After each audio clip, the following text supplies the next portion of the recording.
하나님 말씀 봅니다. 시편 123편 1절에서 마지막 4절까지입니다. 교독합니다. 1절 읽습니다. 하늘에 계시는 주여, 내가 눈을 들어 주께 향하나이다. 상전의 손을 바라보는 종들의 눈같이, 여주인의 손을 바라보는 여종의 눈같이 우리의 눈이 여호와 우리 하나님을 바라보며 우리에게 은혜 베풀어 주시기를 기다리나이다. 여호와여, 우리에게 은혜를 베푸시고 또 은혜를 베푸소서. 심한 멸시가 우리에게 넘치나이다. 안일한 자의 조소와 교만한 자의 멸시가 우리 영혼에 넘치나이다. 아멘. 오늘 읽었던 말씀 가운데 1절의 말씀을 다시 한번 읽겠습니다. 하늘에 계시는 주여, 내가 눈을 들어 주께 향하나이다. 아멘. 사실상 오늘의 이 말씀보다도 저는 122편의 말씀을 설교하려고 했습니다. 오늘의 이 말씀이 별로 은혜가 되지 않을 것 같은 느낌을 제가 받았기 때문입니다. 하지만 어떤 말씀이라도 저에게 주어진다면 그것을 제대로 제가 해석을 해야 될 의무가 저에게 있다고 생각이 들어서 오늘의 이 말씀을 바꾸지 않고 그대로 전하기로 마음을 굳게 먹었습니다. 실제로 전한다면 121편이나 122편 이런 말씀이 훨씬 짭짤하고 맛있는 그러한 내용들입니다. 또 누구든지 잘 알고 있고 또 다음 주에 가보면 127편이 훨씬 설교하기가 재미있는 본문들입니다. 하지만 오늘의 이 말씀은 너무나도 뻔한 것처럼 보이고 뻔한 설교인데 무슨 내용의 진리를 찾아낼 수 있을까 생각을 하곤 했습니다. 그럴수록 이 말씀에 더 매진해야 하고 더 부려잡고 이 말씀의 진의가 무엇인지 저는 싸워야만 했고 또한 그 싸움에 대한 결론을 이제 내리게 되어져서 오늘의 말씀의 제목을 긍휼히 여기소서. 영어의 표현을 말하면 have mercy upon me. 마치 그 사두개파와 바리새파와 그리고 율법사들이 뻔히 바라보는 가운데 있는 가운데서도 또 많은 사람들이 무리가 지나가는 가운데서도 예수님에게 부르짖었던 그 소경들의 외침, 그 절규, 다윗의 자손 예수여, 나에게 불쌍히 여기지기를 원합니다 라고 하는 이 간절한, 이 애절한, 이 절규의 이 의미가 담겨 있는 본문입니다. 특별히 많은 사람들이 갈 때 얼마나 시끄러웠겠습니까? 그리고 먼지가 일어나는 그런 가운데서 평생 보지도 못한 자가 예수 그리스도에 대한 소문은 이제 귀가 밝아서 아마 많이 들었겠죠. 그런데 실제로 그 예수님이 지나가는 이 이야기들을 뛰어다니며 소리 지르는 사람들에게서 그는 들었습니다. 나에게 지나가시기를. 나에게 지나가시기를. 그분이 어디에 있는지 나는 찾아갈 수는 없지만 그분이 나를 고려하신다면 나를 지나갈 수 있는 길에 있기를. 정말 보고 싶은 이 심정, 예수 그리스도를 보고 싶은 심정이라기보다는 좀 눈을 떠서 보고 싶은 이 심정, 이 애절한 심정은 그 당사자 외에는 알 수가 없을 겁니다. 마치 삭개오처럼 돈과 명예까지도 움켜쥔 사람이지만 예수 그리스도에 대한 메시지를 들으면서 그분을 만날 수만 있다면 나 같은 사람을 쳐다보지도 않겠지만 이따금씩 저에게 어떤 사람들이 연락이 와서 교수님 한번 뵀으면 좋겠습니다. 뵙고 싶습니다. 만나서 말씀하고 싶습니다. 그 말에 우리가 PhD 수치로 말한다면 비교도 되지 않겠죠. 교수 생활을 할 때 이것은 교만한 말이기도 하지만 어떤 학생이 저를 빤히 쳐다보고 있어서 왜 저 학생은 나를 저렇게 빤히 쳐다보지? 저놈은? 그러면서 제가 하는 수업들을 다 듣는 것을 보았습니다. 그러면서 쉬는 시간에 하는 말이 저는 교수님을 만나기 위해서 이 학교에 왔습니다. 그게 무슨 소리냐? 교수님의 서적을 보면서 이분에게 가면 바르게 배울 수 있겠지. 그래서 교수님을 기다렸다가 교수님을 만나러 왔습니다. 하는 사람들을 이따금 제가 이렇게 접하면 저는 어쩔 줄을 모르겠습니다. 그 간절한 마음을 어떻게 표현할 수 있을까요? 제가 영어 회화를 배우기 위해서 1시간 반 거리를 매일 선교사님을 찾아갔던 방문했던 저의 마음과 일치가 되려는지 저는 모르겠습니다. 내가 어렸을 때 저런 마음이 있었을 것이다. 한번 들었으면 마치 한번 만져보았으면 부스러기라도 먹을 수 있었으면 좋겠다. 그런 간절한 마음을 가진 바디메오의 심정을 어떻게 우리가 헤아릴 수 있을까? 여러분들은 어떤 마음입니까? 사쿠라 같은 마음입니까? 쓰레기 같은 마음입니까?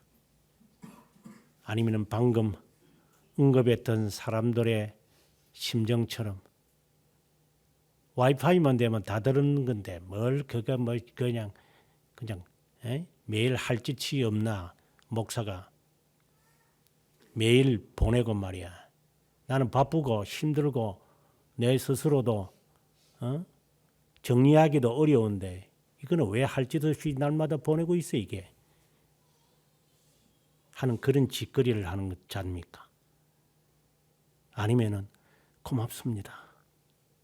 목사님에게서 이런 메시지를 제가 받다니. 목사님은 습관적으로 보내시는지 모르지만 제게는 너무나도 감당이 안 될 위로와 기쁨이 됩니다. 그런 자세로 그것을 받는 자입니까?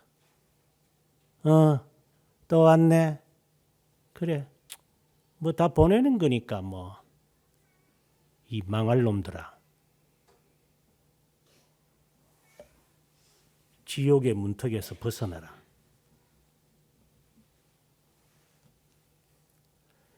바디메오의 이 절규라고 하는 것은 단순히 방금 말하는 것처럼 그냥 뭐 성경만 펴면은 뭐 다윗의 자손이야 나를 불쌍히 여기셔서 하는 거 아니야 그거?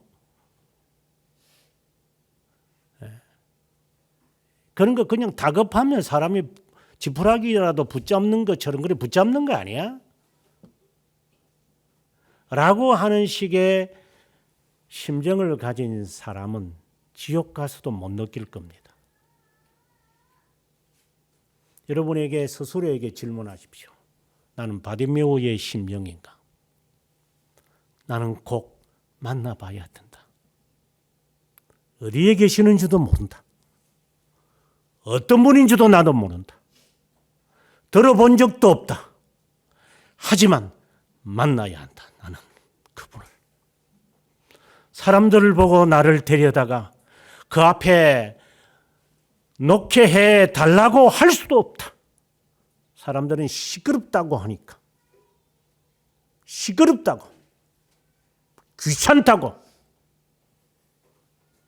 앞에 보이지도 않는 것이 그냥 소리만 지를 줄 안다고.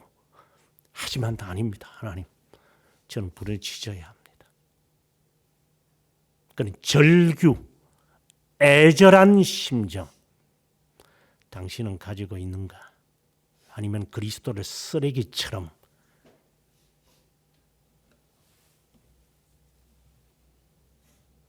하물들을 그냥 내려앉는 그런 개새끼나 고양이 새끼가 오줌 싸는 것처럼 질질거리는 대로 그리스도를 놓아두었다가 필요하니까 어디 놔뒀네? 저 구석에 처박아 있네 저거. 한번 찾아볼까? 어쨌든 먼지 한번 털어가지고 가봐야 되니까. 그런 식으로 하나님을 대했다면 저주를 받을지어다. 하나님의 이름으로 내가 맹세하죠. 저주받을 겁니다. 그 저주를 네가 한번 당해보십시오. 평생에. 나를 찌는 자도, 나를 때린 자도, 나를 못 받게 한 자도 나를 만나볼 것이라고 주께서 말했으니까. 물론 유기된 자를 두고 하는 말입니다. 유기된 자는 그리스도에 대해서 별로 관심이 없으니까. 그래서 니나 내나 뭐 그러니 당연히 저주를 받아야죠. 인과 보응이니까. 권선 징악이니까. 그게 공의 아닐까요?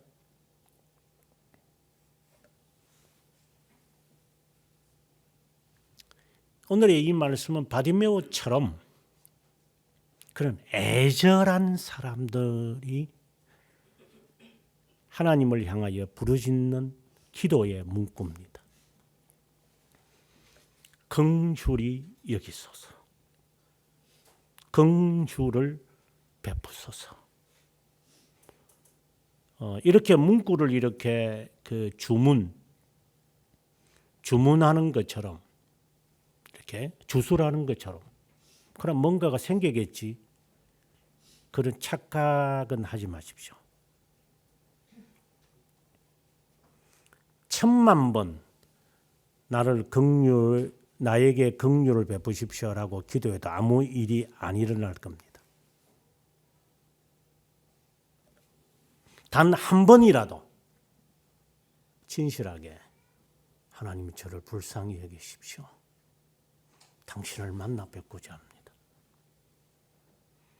많은 무리들이 오지만 저는 당신을 말씀 한마디라도 제가 듣기를 원합니다. 주님, 그 주님을 만나기를 정말 원한 자라면 이거는 상대적인 이야기입니다.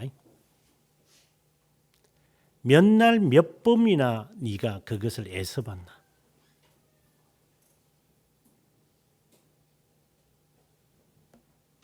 몇 날이나 네가 날 세워봤냐? 이거는 상대적인 이야기라고 다시 말합니다. 네가 정말 주님을 만나기를 원했다면, 만나고자 한다면, 긍휼을 원한다면, 그분에게 옷깃이라도 한번 만지기를 정말 원한다면 네 창자라도 네가 내어놓았을 것이다.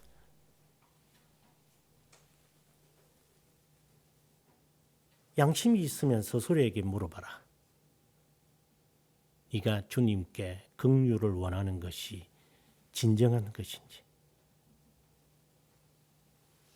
아니면 예수 그리스도를 시궁성에 처박아 놨다가 필요할 때 끄집어 오는 그러한 영감탱이로 취급하지 않았는지, 이 시간에 회개하지 않으면 하나님의 진노가 여러분의 정소리부터 시작해서 발끝까지 임할 겁니다. 지금 당장을 말하는 게 아니니까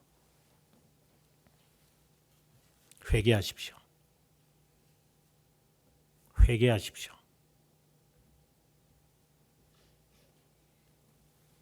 도끼가 나무 뿌리에 놓였으니까 회개하지 않고 열매를 맺지 않으면 찍어 버릴 것이라고 주님 말씀하셨습니다. 다시 처음으로 돌아갑니다. 하나님에게로부터 긍휼을 원합니까? 그럼 바라본 적은 한 번이라도 있습니까? 그래서 어떻게 하셨습니까? 그래서 금식은 해봤습니까? 이는 상대적인 이야기라고 떠올리십시오. 그래서 철야는 해봤습니까? 그래서 무엇을 어떤 대가를 치러봤습니까? 한 번이라도, 단 한 번이라도 나는 하나님의 긍휼을 받기 위해서 나는 이 처절한 것을 와싱 상담하는 것처럼 내가 하고 있습니다. 임하지 않으셔도 좋습니다, 하나님. 그러나 제가 이것을 하지 않으면 제가 한이 될 것 같아서 이렇게라도 해야 내 정신이 온전한 것으로 내 스스로가 방어 기제되니까 할 수밖에 없는 자입니다. 하나님, 이 정성 때문에 저를 돌아보지 않으셔도 됩니다. 하지만 제 스스로의 위로 때문에 제가 이 짓을 합니다. 간절히 원합니다. 평생에 한 번이라도 해봤는가?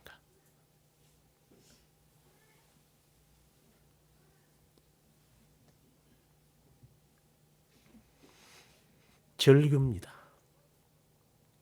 긍휼히 여기십시오, 하나님. 집세 낸다고 딜리버리는 해봤겠지. 그러다가 네가 몇 달이나 해봤겠나? 요시 내가 집 사야 되겠다. 돈 좀 절약해야 되겠다. 그래. 몇 년이나 네가 그렇게 절약하며 살았겠나? 네가.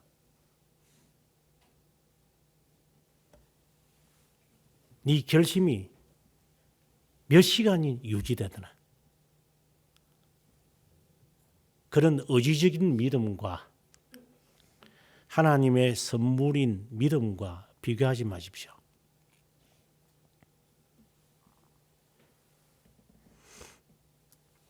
오늘의 이 말씀 1절 자체가 우리에게 엄청난 충격적이었습니다. 저는 본문을 읽으면서 하늘에 계신 주님, 내가 눈을 들어 당신을 향합니다. 절규입니다. 그 간절한 마음이 어떻게 표현되느냐? 마치 개 새끼가 주인의 손에 음식이 있는지 그걸 쳐다보면서 물끄러미 쳐다보며 꼬리를 흔들면서 언제 저 주인이 손에 붙잡아 있는 저 먹이를 나의 입에 넣어 줄 것인지 하는 것처럼 상전의 손에 무엇이 들려 있는지 바라보는 심정처럼 내 마음이 그렇습니다. 여종이 여주인의 손을 바라보는 것처럼 아마 이런 거는 있겠지. 저 부장이나 저 이사나 사장이 나에게 어떤 새로운 승진을 줄련지 아니면은 어떤 데서 발표가 나서 전화한질에서 축하합니다. 저희 회사에 영입하도록 정직원이 되었습니다. 예, 좋은 성적을 받으셔서 은혜에 합격을 했습니다. 예, 아이고 직장 되신 걸 축하합니다. 그런 것을 위해서 전화를 기다려 본 적은 있었겠지.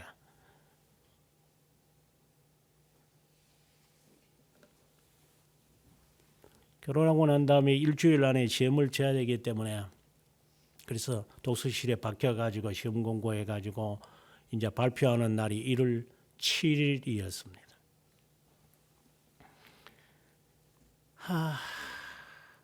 그때는 전화기가 이제 거실에 있으니까 다이얼로 전화를 했습니다. 근데 지금처럼 뭐 인터넷으로 축하합니다 이렇게 오는 게 아니라 내가 직접 문의하든지 아니면 찾아가든지 둘 중에 하나였던 아날로그 시대였으니까. 그래서 전화기 옆에 있어 뚜 하고 열심히 02 뭐 지금은 3472에 0479 뭐 이렇게 전화번호가 길었지만 그때는 간단했습니다.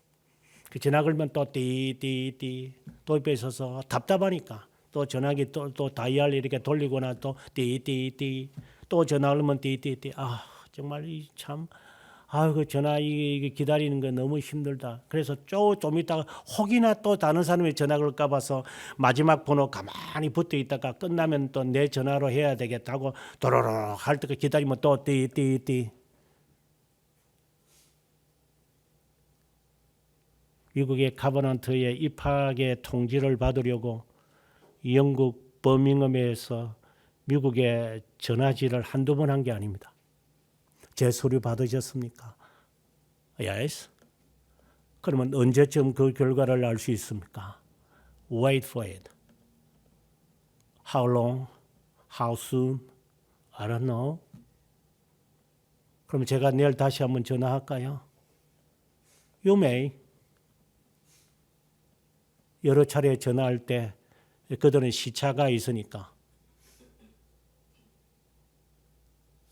그런 마음을 가져본 적은 있었겠지만 하나님의 긍휼을 받아보려고 철회를 해본 적은 있었겠느냐? 다시 묻습니다. 이 호랑말코 같은 것들아.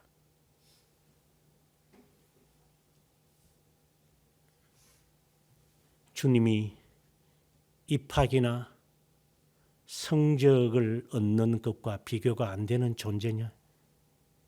그렇게도 하나님을 무시하고도 너희들이 생존할 것 같은가?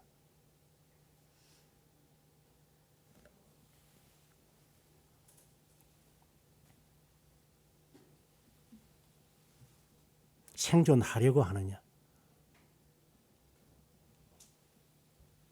하나님이 벌을 안 내리니까 점점 굳은 살이 생기지. 감각이 이제 없죠.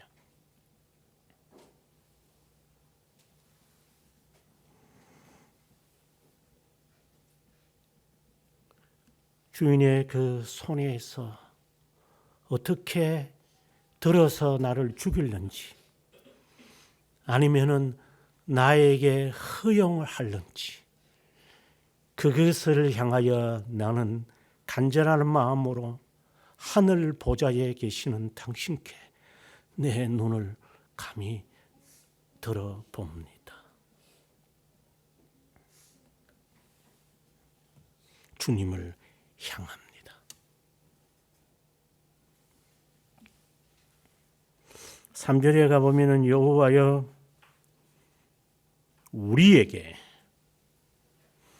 은혜를 베풀어 주시기를 원합니다.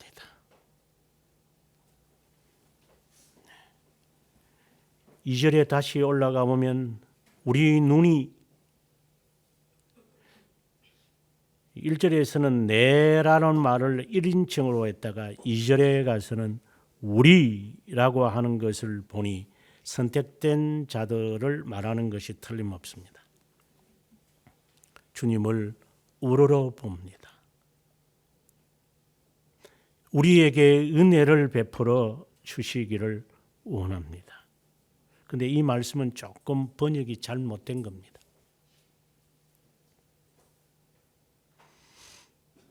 우리의 눈이 여호와 하나님을 바라봅니다.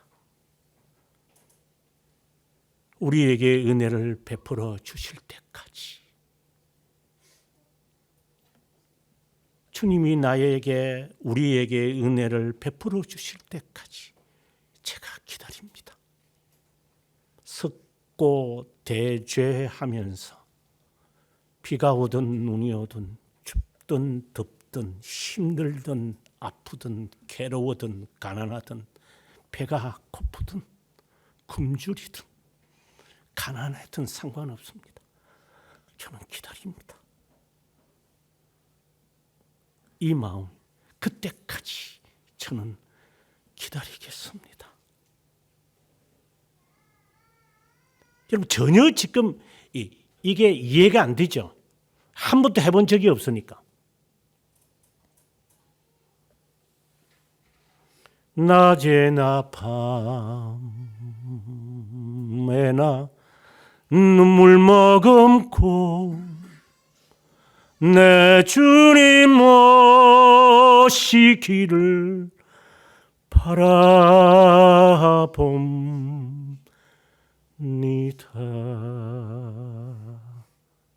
전혀 낯선 이야기죠. 기다려 본 적이 없지. 조바심 때문에. 꼬랑내기로 까볼 줄만 알지. 주님이 대답하실 때까지. 오늘 아닙니까, 주님? 그러면 제 내일 또 뵐게요. 하나님, 오늘인 줄 알고 기대하면서 왔습니다. 오늘도 아니네요. 그러면 또 내일 뵐게요. 몇 날 해봤습니까? 몇 날 해봤습니까? 몇 날 해봤습니까? 이리 쫌성들아. 쫌성들아. 쫌성이란 말도 너무 극존칭하다. 이 망할 놈아.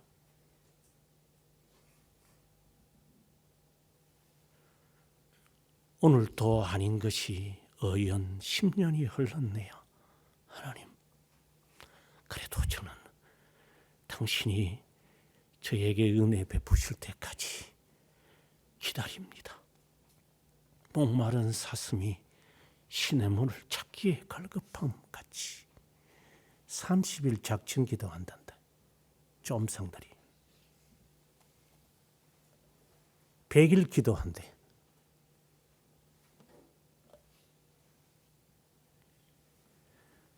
진짜 우스운 것들이.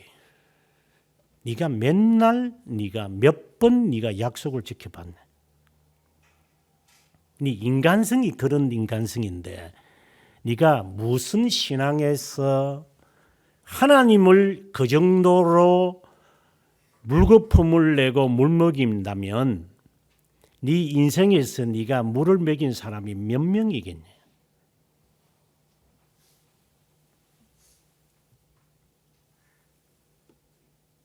오늘이 10년 되는 날인데 하나님, 오늘도 아닙니까?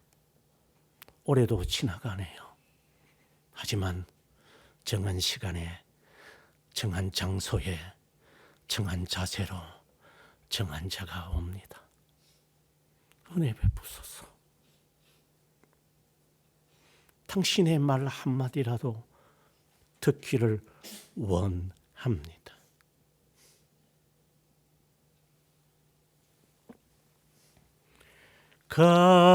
가실 때 다시 오마 하신 예수님, 오 주여 언제나 오시렵니까?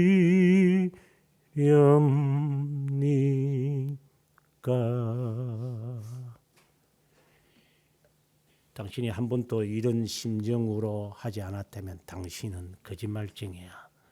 사탄의 조물애기 아니면 하수인이든지 셋 중에 하나겠지.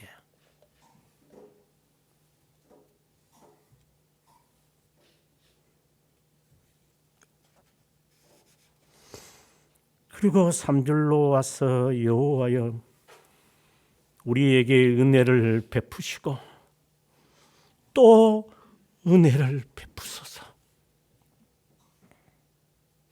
은혜 베푸십시오. 이건 다른 말로 긍휼을 베풀어 주십시오. 긍휼을 원합니다. 긍휼을 베풀어 주십시오.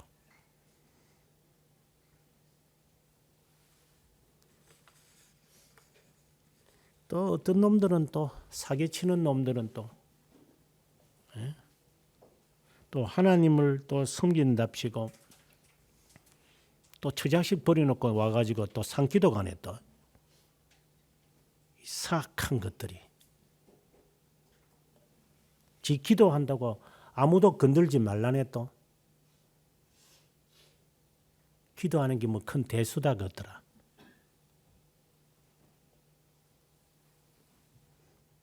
기도가 무슨 뭐 큰 일이다 그래.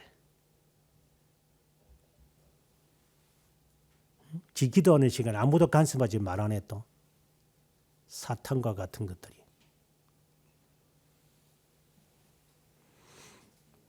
또 지 또 방해하면 또 다 또 사탄이라네. 또 지가 사탄이면서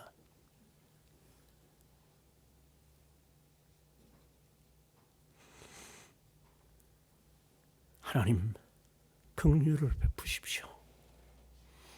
긍휼을 베푸십시오. 저에게 이게 무슨 뜻일까? 이게 긍휼을 베풀어 달라는 게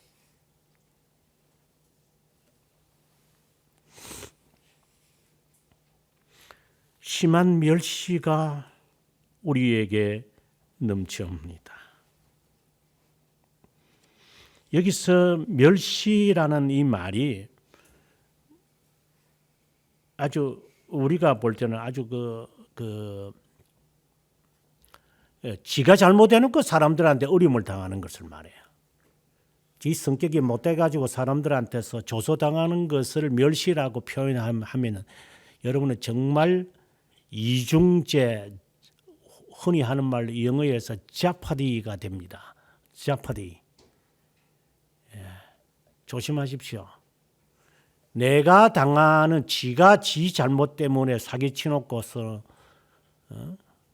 감방에 처박혀 놓고서는 지가 조소당했다고, 지가 멸시를 당했다고, 주님을 위해서 고통을 당했다고 하는 자들이 있다면 정말 자파디가 되는 겁니다. 심한 멸시가 우리에게 임했습니다.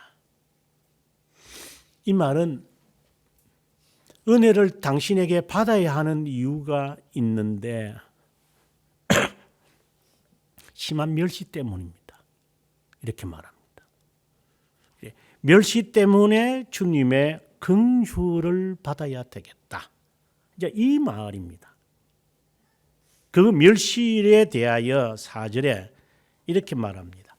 안일한 자의 조소, 교만한 자의 멸시. 은혜라고 하는 이 긍휼인 말인데 오늘 본문의 은혜라는 말이 긍휼이라는 말이잖아요.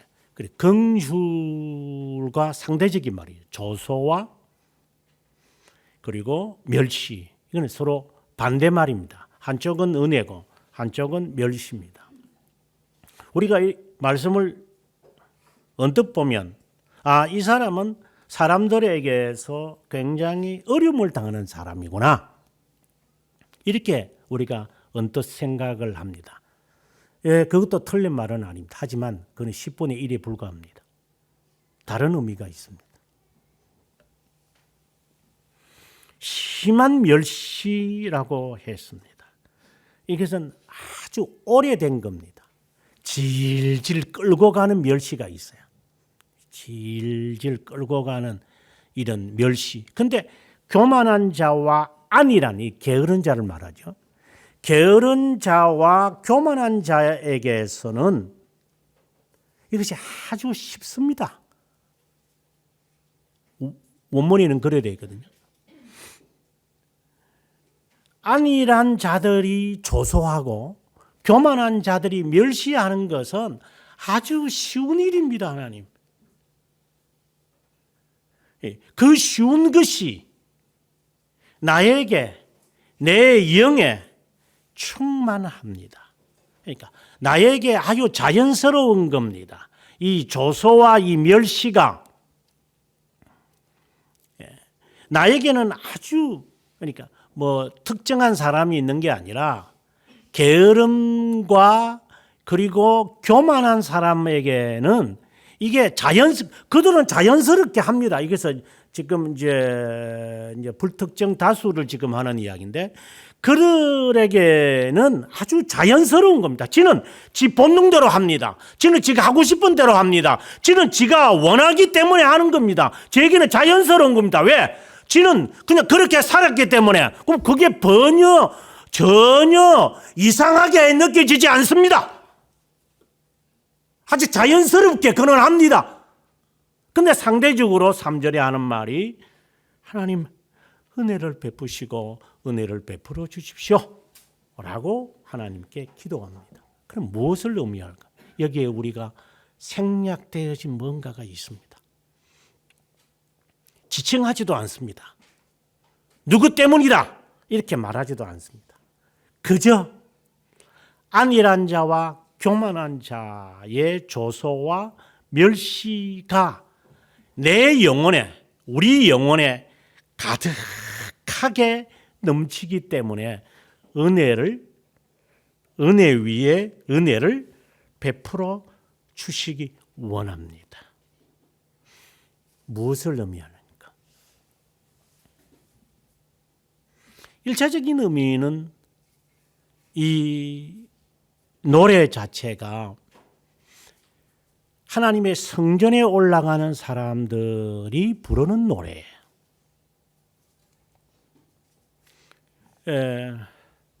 이제 보통 이제 예루살렘 성이기 때문에 이제 오르막길을 올라가는 거죠.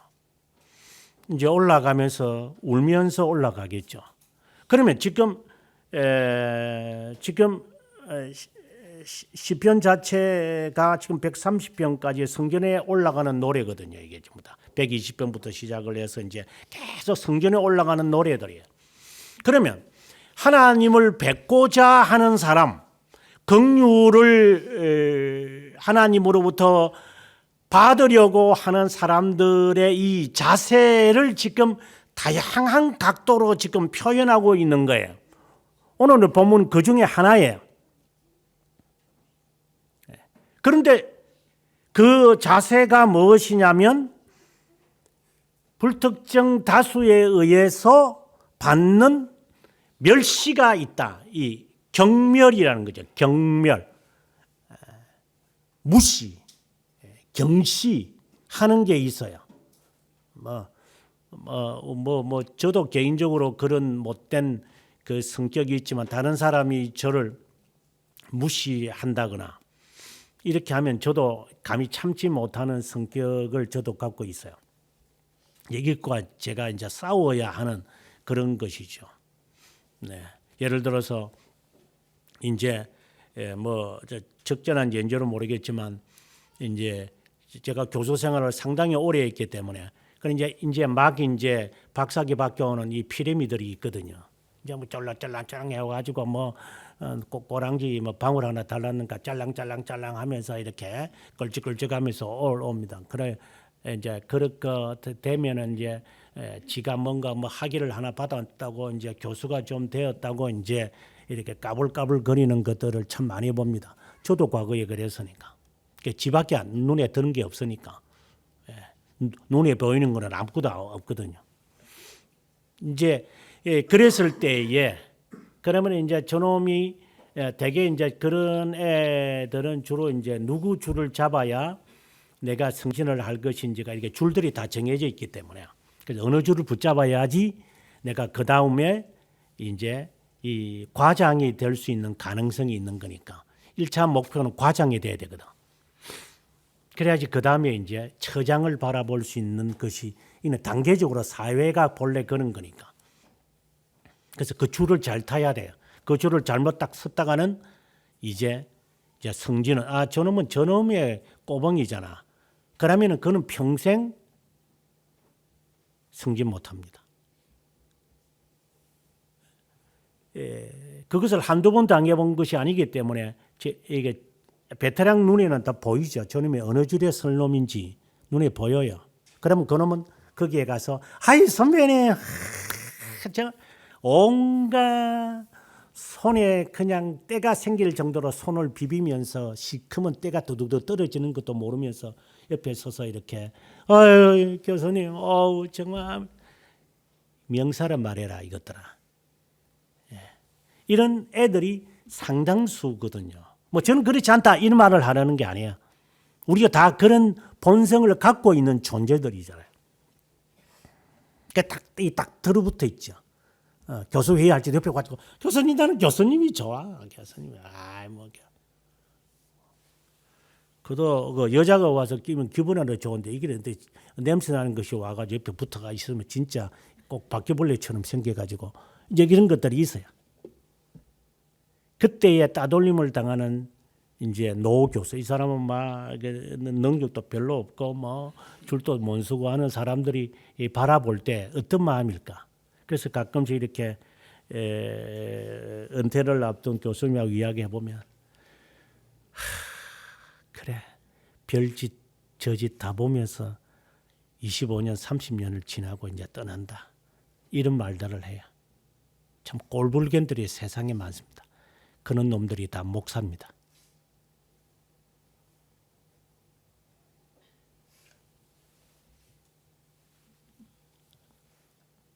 목사 꼬뼈에게도 똑같이 있는 것들입니다. 발악을 합니다. 하나의 사회이기 때문에 그렇습니다. 그럼 이 저자의 다시 한번 보십시오. 너가 하나님의 성전으로 올라오는 자세가 어떤 것이냐?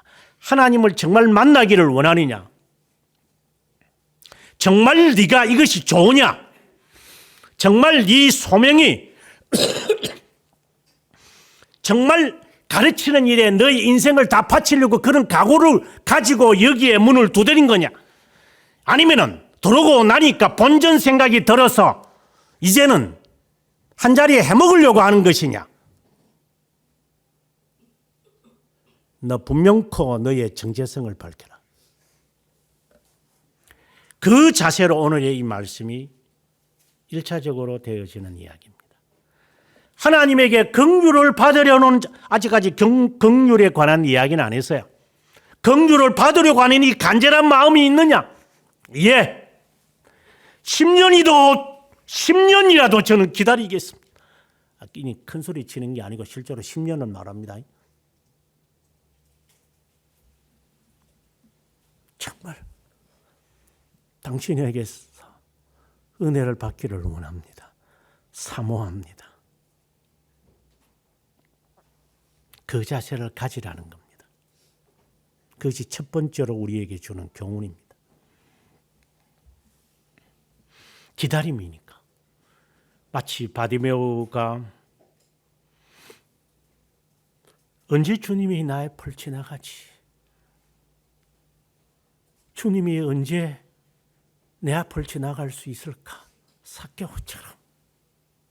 그날이 오늘이라면 다 내려도 만약에 이는 가정도 아니야. 정말 주님을 사모하는 사람이라면 그래? 주님 오시기 우리 동네를 지나간대? 그래. 그럼 밥상 놔 두고 오는 거야. 하나님을 멈추고 오는 거야.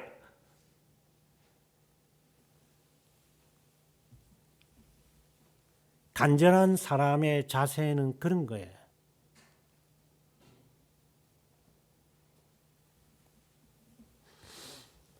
주님을 정말 만나기를 소원하는 사람은 이게 은혜를 받기를 정말 원했다면, 정말 그래서 기다리고 정말 기다리고 또 기다리고 또 기다렸다면, 이날만을 나는 손꼽아 기다렸다고 한다면 모든 것을 다 제쳐두고 와. 우리가 연애질을 해보면 그렇잖아. 처음에는 막 뭐 오늘 뭐 회사 일 바쁜데 그냥 왔네 오늘 막 그러면 기분 좋아요. 상대방은 이건 내가 세 살보다 혼은 나는데 조금 지나봐 이제 회사가 좀 바쁘다 그러면 그때 마음이 어떤 마음이 들어요? 어쩔 수 없지만 기분은 되게 나쁘지. 지는 지대로 열심히 준비해가지고 뭐 바로 그 치라고 그냥 붙이고 왔는데 지 바쁘다고 일 때문에 오늘 못할 것 같대. 이러면 뭐 처음에는 내가 관용을 베풀어야지. 그 두 번 세 번 한번 당해봐 이제. 저는 뭐 자식 저거는 이제 앞에 훤하다 이제 어떤 놈이 될 놈인지. 그건 사기꾼 기질이 있는 거니까. 뭐 언제는 보따리 놔놓고 안 왔나? 그래 이제는 이제 좀 바쁘니까 이제 보따리 생각이 나는 거지. 그러면 사기꾼 기질이 있는 놈일 거야 분명히. 그래도 좋아서 했다면 어쩔 수 없이 뭐 그렇게 살든가 말든가 그거는 네 인생이니까 네가 알아서 사는 거고. 그것도 분별이 못할 정도로 눈이 이렇게 멍하고 가버렸으니까 어쩔 수 없는 거고. 놔두고 가는 거예요. 뭐 친구하고 뭐 약속이 돼 가지고 뭐 오늘 뭐 저거 너는 벌써 안 된 것 같아. 그럼 한 번 두 번은 사람은 할 수 있어요. 인간은. 근데 그게 습관화되어 있는 사람들. 예. 그렇게 하면 그 사람들이 어쩌지는 못하잖아. 부모님 만나러 가기 싫은 놈들이 하는 말이 그런 거잖아. 어머니 오늘 갑자기 무슨 장례가 상사님 장례가 그래야지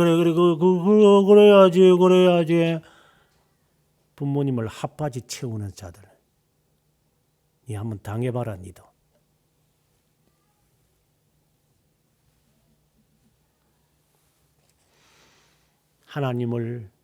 하나님께 긍휼을 얻으려고 하는 사람들의 자세가 어떤지. 간절함이냐? 두 번째 오늘 언뜻 보면 오늘의 이 말씀에서 아는 것은 4절에 보니까 우리 영혼에 넘치나이다. 멸시가 상당하게 자신에게 넘치는 것 같아요. 3절에서는 우리에게 넘치고 4절에서는 우리 영혼에 넘친다고 했으니 아하 여기에 멸시는 내적 갈등이구나 라는 두 번째 경우를 보는 하나님의 전을 찾는 사람들은 내적 갈등을 갖는 사람들이구나 하고 우리는 두 번째 뜻을 찾아낼 수 있어요. 주님께 나올 때는 그냥 나오는 게 아니구나. 이런 경시. 그러면 내적 갈등이라는 게 외부에서 주어지는 게 아니라 결국은 우리에게 우리 영혼에라고 했으니 이것은 분명코 본인이 겪는 멸시구나. 이게 자연스럽구나. 그래서 이제 예수 그리스도를 조금 이렇게 따르고 나면은 내적인 이제 이 고통과 내적인 이 갈등과 내적인 이 쟁송이 막 생겨요. 아직까지 그 단계를 단계라게 하는 것은 조금 문제가 있겠지만 어쨌든 이러한 경험이라고 합시다. 이런 내적 이 경험, 엄청난 머리털을 뜯어버리고 싶을 정도의 머리털을 확 이렇게 빼고 싶을 정도의 쥐어 뜯는 이 갈등이 내 내적 속에서 증오스러운 것이 있어요. 내 영혼에 잠식하고 있다라는 사실. 내가 가장 더러운 놈이야 라고 하는 것처럼. 그렇지 않으면 겸손이라는 것은 없어. 겸손 먼저 안녕하세요. 하고 이빨 빠진 개우지처럼 그렇게 하지 겸손되는 게 아니야. 몇 층 가시는 거예요? 5층입니까? 저는 아동관입니다. 예. 할인 판매 30% 하시니 마음껏 물건을 구입하시죠. 고객님 안녕히 가세요. 그런 식으로 겸손을 나타내는 게 아니야. 내적 갈등을 겪는 자만이 겸손의 문턱에 서 있는 거예요.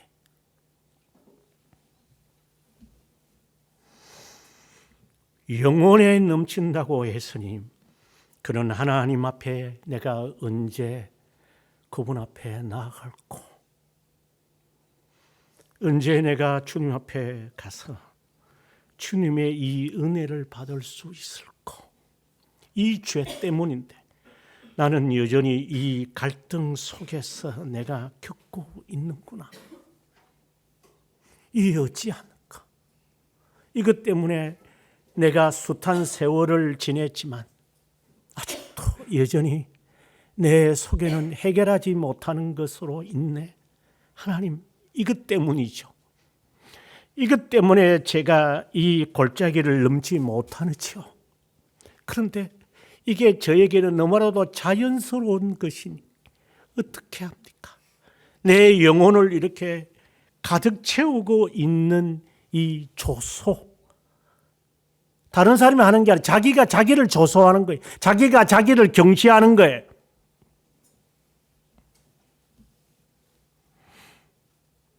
이것은 정말 힘든 고통입니다. 제가 2주 전에 여러분들에게 다른 자라고 하는 설교를 한 적이 있었는데 바로 그러한 겁니다. 나는 내가 싫다. 그래서 내가 입었던 옷도 보기 싫다. 내가 사용했던 애용품도 이제는 싫다. 내가 살고 있는 이 집도 싫다. 이제는 이 나라도 싫다. 다 싫어요. 나를 이렇게 만든 장본인들이 이제는 다 싫다. 나는 다른 자가 되어야 하는데 이것에 족쇄가 되어서 내가 살아가는구나. 이 내적 경시에 그가 빠졌다면 그는 오늘의 2번째 단계에 이른 겁니다. 3번째 단계로 우리가 갔으면 좋겠습니다. 오늘의 이 말씀은 결국 하나님으로부터 은혜를 받아야 되겠다. 그렇다면 내가 내 속에 있는 거 제거해 버리면 하나님이 나에게 은혜를 베풀어 주겠지. 이러한 심정을 2번째 단계에서 가진 거죠. 그러나 이제 한 단계 더 나아가는 겁니다. 이 긍휼이 어디서부터 옳고 나의 도움이 어디서 옳고.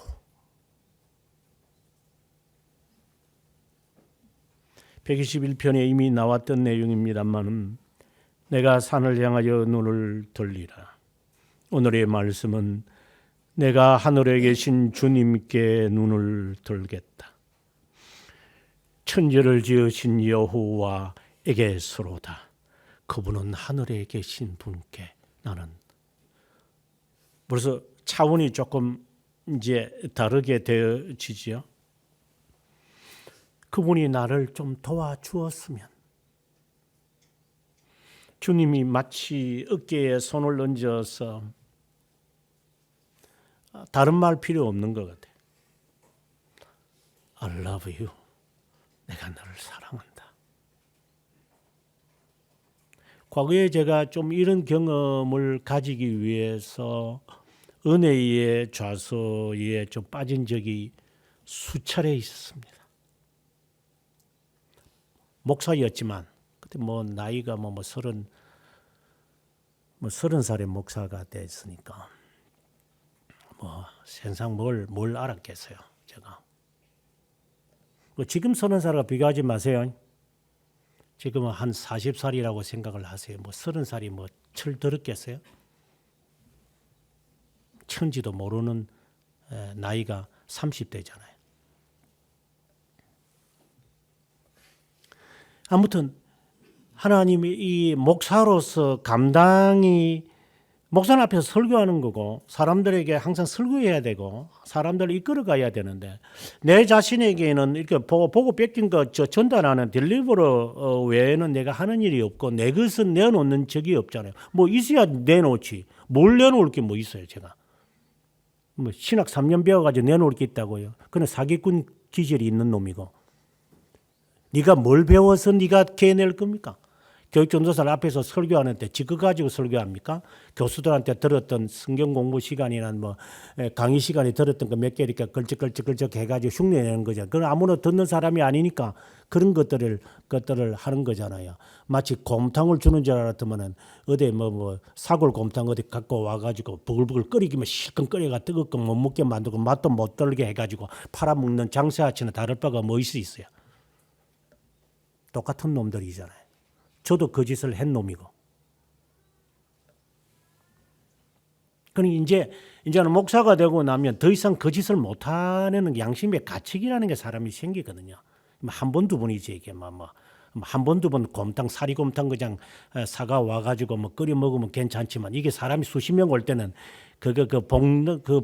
봉투를 어디 비비고에서 사와야 돼. 어디서 사와야 되겠는데 이제 이게 사기꾼 기질들이 있어가지고. 목사놈들이. 그러니 가책이 되죠,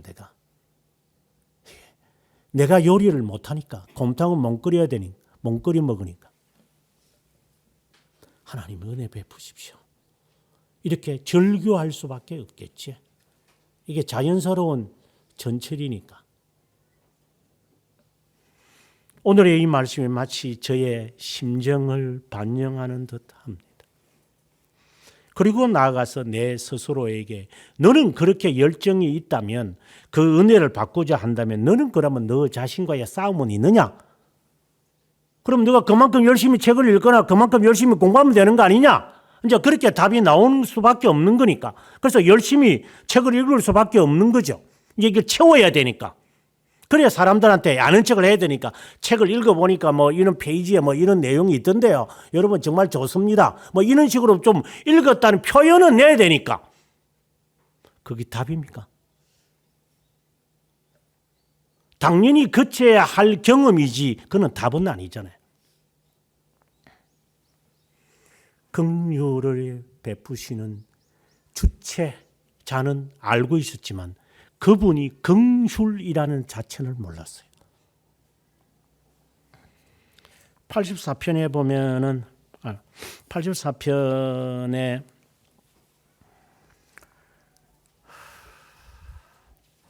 4절부터 시작을 해서 마지막 절까지의 내용 가운데서 6절에 그들이 눈물 골짜기로 지나갈 때 그것에 많은 샘이 있을 것이며 이른 비가 복을 채워주나이다. 그들은 힘을 얻고 더 얻어 나아가 시온에서 하나님 앞에 각기 나타나리이다. 만군의 하나님 여호와여 내 기도를 들으소서. 야곱의 하나님이여 귀를 기울이소서. 눈물의 골짜기로 지나갈 때 많은 샘이 있을 것이며. 누구를 말하는 겁니까? 지금 이 노래는 하나님에게 긍휼을 부탁해요. 뜨고 싶습니다. 해결되고 싶습니다.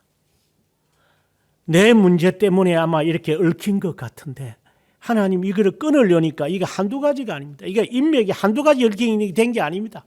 그냥 얽혀가지고 이게 막 칠렁굴이 그냥 막 얽혀가지고 이게 끊으면은 어디에서 잘못된 것인지 어디가 어디로 연결되는지도 모르고 남의 다리 벅벅 끓는 식으로 다 끊어버리고 해결되는 건 아니고 오히려 더 머리만 복잡해집니다. 하나님. 그래서 못 끊을 정도의 지경에 이제 이르는 거지. 이제 이 이야기가 이제 그 단계에 이제 이른 거예요. 그래서 하나님이 나에게 은혜를 베풀기를 위하여서 이것도 끊어보고 저것도 끊어보고 이것도 안 해보고 저것도 안 해봤는데 결국은 나는 제자리로 와 있는 거구나. 뭐 조금 경건한 척은 하겠지만 이 긍휼이 어디서부터 오는 것인가? 만군의 여호와 하나님이시구나. 그분 자체가 긍휼이구나. 당신이 눈물의 골짜기로 지나셨군요. 쉽게 이야기하면 이런 겁니다. 예수님 겟세마네 동산에서 많이 힘드셨죠. 제가 이제 당해봅니다. 지금 여러분도 감기 꼴랑 하나 걸려가지고 콜락콜락 킬락킬락 이렇게 가면서 기침하니까 머리가 많이 아프지. 저도 많이 아팠어요. 기침하니까 그냥 속이 그냥 등뼈까지 아프더라고. 콜락콜락 해보면 그냥 목에 피가 끓는 것이. 피는 나오자마자 피 끓는 친구라고 이야기하지. 음사를 비웃었지 그렇게. 그렇게 한번 당하면서 그리스도가 나에 대하여 피를 토한 것은 한 번이라도 생각해 보셨습니까?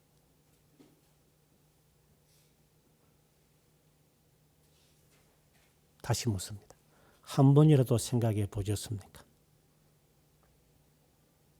너는 네 몸뚱아리 추스린다고 온갖 약을 처먹으면서 그것을 설계즙을 탄 스폰지를 입에 갖다 댔을 때 주님이 거절합니다. 나는 그대로 당해야만 하니까. 물론 이거 감기하는 거야. 이거 뭔 관계가 있나? 그럼 그렇게 생각해도 상관없습니다. 그렇게 연상해 보시느냐고 하는 질문을 던지는 겁니다. 주님이 긍휼이시구나. 주님이 긍휼이구나. 이제 제가 그 대가를 받습니다. 하나님. 고통스럽습니다. 그래서 저는 이것을 다 받을 겁니다.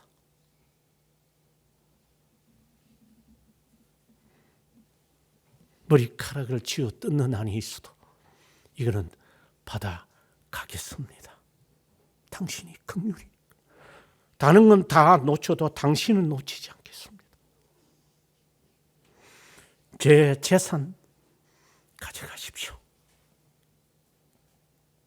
과거에는 좀 그런 생각이 없었는데 내 자식을 만약에 하나님이 나보다 먼저 데리고 가면 어떨까?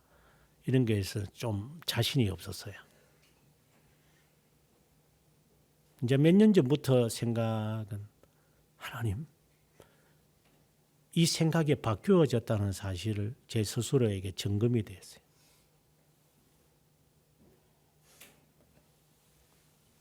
이제 미련이 없습니다. 다 부질없는 일인 것을 알았습니다. 지가 자신이 없으니까 자식 핑계 대고 있었지. 어지간히 자식 사랑하는 것처럼 보이죠. 내 자식 때문에 내가 살아야 되겠다. 이런. 누가 들으면 진짜 열년 줄 알겠다.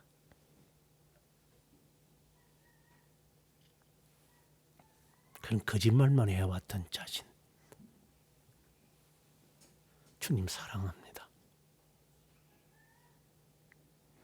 당신이 바로 나에게 은혜였다는 사실을 몰랐습니다. 당신이 나의 이 고통을 이미 당신이 겪으셨다는 사실을, 체휼하고 계신다는 사실을 내가 왜 몰랐을까? 이것이 너무나도 이제는 억울한 거예요. 이 저자는. 당신 외에는 저에게는 없는 겁니다. 당신만이. 그래서 이제 하늘을 우러러 봅니다. 당신의 보좌가 있는 하늘을. 그래서 당신의 뜻이면 내가 이것도 하고 내가 저것도 할 수 있습니다. 천지주재자이신 하나님이요. 당신의 뜻이 이루어지기를 원합니다. 어린 나이라도 피 피곤하고 장정이라도 넘어질 것 같지만 저는 그 당신을 닮기 위해 내가 오늘 또 이 시간 이렇게 당신과 교제를 나눕니다. 이것이 없이는 그 어떤 것도 저에게는 의미가 없습니다. 이 답을 우리가 찾을 수 있다면 바디메오가 하나님을 향하여 다윗의 자손 예수여 나를 불쌍히 여기십시오. 아마 바디메오의 심정은 눈 뜨고 싶었겠죠. 아주 단순한 것이. 그래 어려움에서 좀 벗어나고 싶으니까 우리도 마찬가지니까. 이 형편에서 좀 무엇인가가 해결되기를 바라는 마음이겠지. 그러나 이것이 좀 더 진전되고 나니까 이제 내 안에 이러한 것이 있었다는 원인을 느끼게 되어져요. 문둥병자들이 예수님에게 나왔습니다. 동일하게 바디메오처럼 자비를 베풀어 주십시오. 다윗의 자손 예수여 라고 부르짖었습니다. 주님께서 불쌍히 여기시고 그들의 문둥병을 다 낫게 하셨습니다. 그래서 그 10명이 이제 예수님의 부름을 받아가지고 제사장들에게 몸을 보이러 이렇게 가다가 다 나와버렸습니다. 얼마나 기분이 좋습니까? 그런데 그 중에 사마리아 한 사람이 예수님에게 돌아왔습니다. 나머지 9은 어디 갔느냐? 이렇게 긍휼을 받을 자가 없느냐? 긍휼을 받은 사람은 이 해결이 누구에게서부터 되어진지를 압니다. 그래서 그분에게 옵니다. 그분에게서 답을 찾는 겁니다. 하나님, 제가 처음에 주님을 찾았을 때는 이 문제, 이 가정 문제 하나 해결하려고, 내 사업의 문제 해결하려고, 또 자녀의 이 문제 해결하려고 정말 매달린 것은 사실입니다. 하지만 이제는 물동이 버려두고 이제 물동이 중요한 게 아니라는 그 사실을 알게 되었습니다. 주님만이 정말 필요하다는 사실을 알게 되었습니다. 주님 알기를 원합니다. 그래서 주님 열심히 찾았겠죠. 여기 가서 뭐 머리를 조아리고 예수님에 대해서 듣고 저기에 머리 조아리 가지고 뭐 2단인지 3단인지도 모르고 아무 때나 머리 쳐박고 가가지고 앉아가지고 찬송 부르면서 날라리 하면서 역시 박수 쳤겠지. 어머니가 이게 아니거든. 이게 다시 돌아와야 되겠습니다. 당신을 닮는 것에 있다는 사실을 이제 알았습니다. 당신을 닮아가겠습니다. 긍휼히 여겨달라는 것은 주님께로 돌아오는 두 번째 단계를 말하는 것이고 주님을 닮는 것을 말해요. 네가 그렇게 불쌍히 여김을 받았느냐? 예, 그러면 그대로 하면 되지 않느냐? 다시는 발병하지 않도록 너는 그렇게 살아라. 예, 이게 긍휼을 진정으로 바라는 사람의 자세입니다. 병을 나았기면 하겠지. 해결은 되었겠지. 긍휼을 받은 게 아닙니다. 그는 믿음이 없어도 낫게 됩니다. 진정으로 나음을 받는 사람은 이 심적인, 이 영적인 이 문제의 해결입니다. 그래서 내 자신의 방법대로 여기저기에 머리 뒤물고 있는 게 아니라 주님을 닮겠습니다. 주님의 말씀 따라 내 삶에 적용시키며 살겠습니다. 긍휼을 바라는 진정한 사람입니다. 그래서 사건마다 일마다 주님 이해가 이제 됩니다. 이제 이해가 됩니다. 몹쓸 놈이 접니다. 왜 헤아리지 말아야 했던 사실을 이제 알게 되었습니다. 왜 저의 더러운 과거를 덜추어 내신지 이제 알았습니다. 닮아라.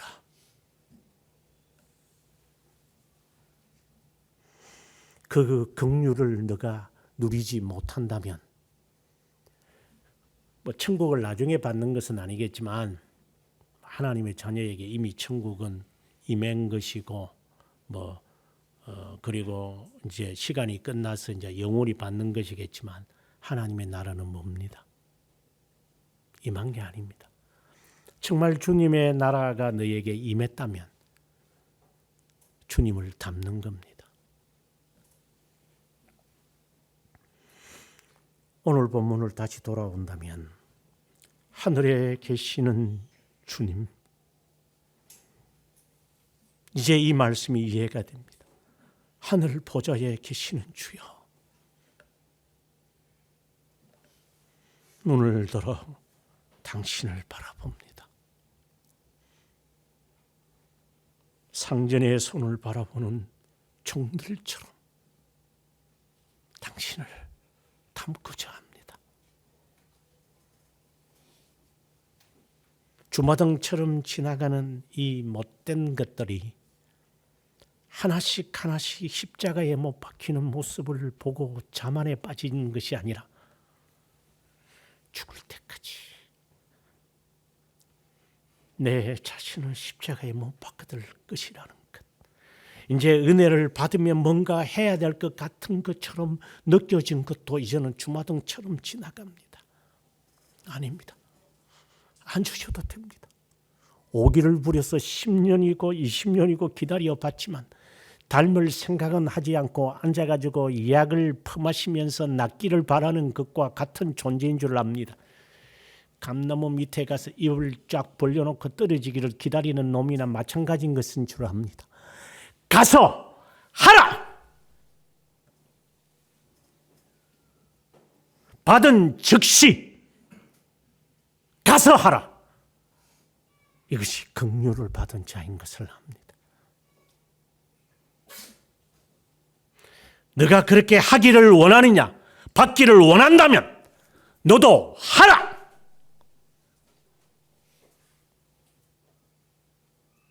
기도하는 게 잘못된 것이고 10년 동안 기다리는 게 잘못되는 것이 아닙니다. 하면서 그렇게 했다면 상관이 없습니다. 공부도 제대로 하지 않은 것들이 앉아가지고 합격해 달라고 하면 작정 기도하고 있어요.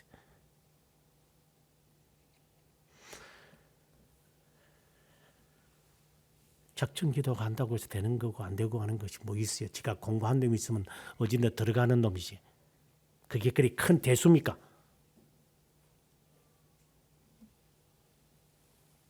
그걸 아주 호들갑을 떨면서 걸릴 것을 미사옵고 하나님께 감상금은 내야 됩니까? 그럼 안 믿으면 감상금 안 될 겁니까?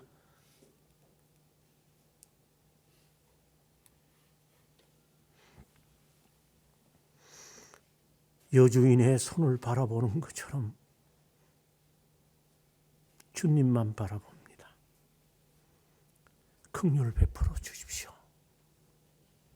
다른 말로 당신을 닮기를 원합니다. 이것까지도 당신을 알기를 원합니다. 이것까지도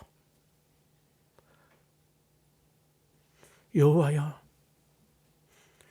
은혜를 베푸시고 또 베푸십시오. 내 안에 당신을 경지한 것이 너무나도 많습니다. 당신을 너무나도 경멸하며 살았습니다. 저 불신자들을 말하는 게 아니라 내 안에 이 경시와 경멸과 멸시와 조소가 있습니다. 제가 당신을 때렸고 제가 당신을 매질했으며 당신에게 앞에 서서 아양을 떨고 누가 당신을 쳤느냐고 한 자가 저자가 아니라 바로 나 은승입니다. 그래서 저주받을 놈이라는 사실을 저는 알고 있습니다.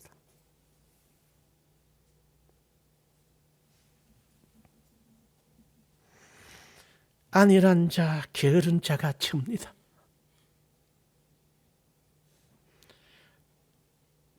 교만한 자가 납니다. 내가 내 안에서 당신을 무가치하게 다뤘습니다. 이 죄를 어떻게 해야 합니까? 자결을 해야 합니까? 그런 목숨을 가져가십시오. 손목을 잘라야 합니까? 그래서 병신으로 한 손이 없는 채로 하나님 나라 갈 수만 있다면 손모가지 2개도 다 자를 수 있습니다만 그런 아픔이 너에게 필요하다면 그대로 하라.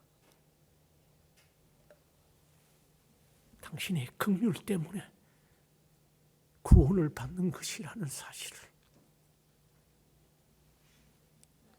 혈서 쓴다고 되는 것도 아니고 하나님 앞에 큰 소리 치고 고함을 친다고 되는 것도 아니고 당신의 긍휼만이, 당신의 기다림만이, 당신의 사랑만이, 영원에서 선택하신 당신의 그 기다림, 그동안의 이 죄값을 젊은 날에 까부는 것들, 기억도 못하는 죄악들을 범해놓고도 파렴치하게 젊은 시절에 범했던 실수래. 도둑놈들. 그래서 지 자식 보고는 괜찮다. 다 젊은 날에 그런다. 그렇다고 네 양심이 해결이 될 것 같냐? 더러운 것들아.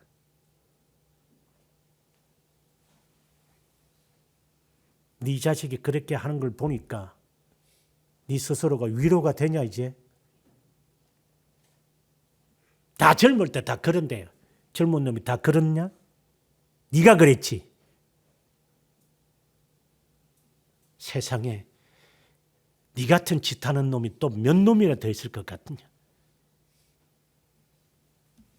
네 눈에는 똥개는 똥밖에 안 보이는 것처럼 네 눈에는 그런 것밖에 안 보이지.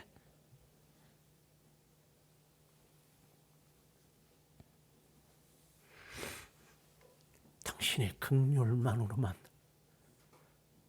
영원에서 선택한 당신의 자비하심만이 저를 이 죄악 구덩이에서 건져낸다는 것밖에 없음을 압니다.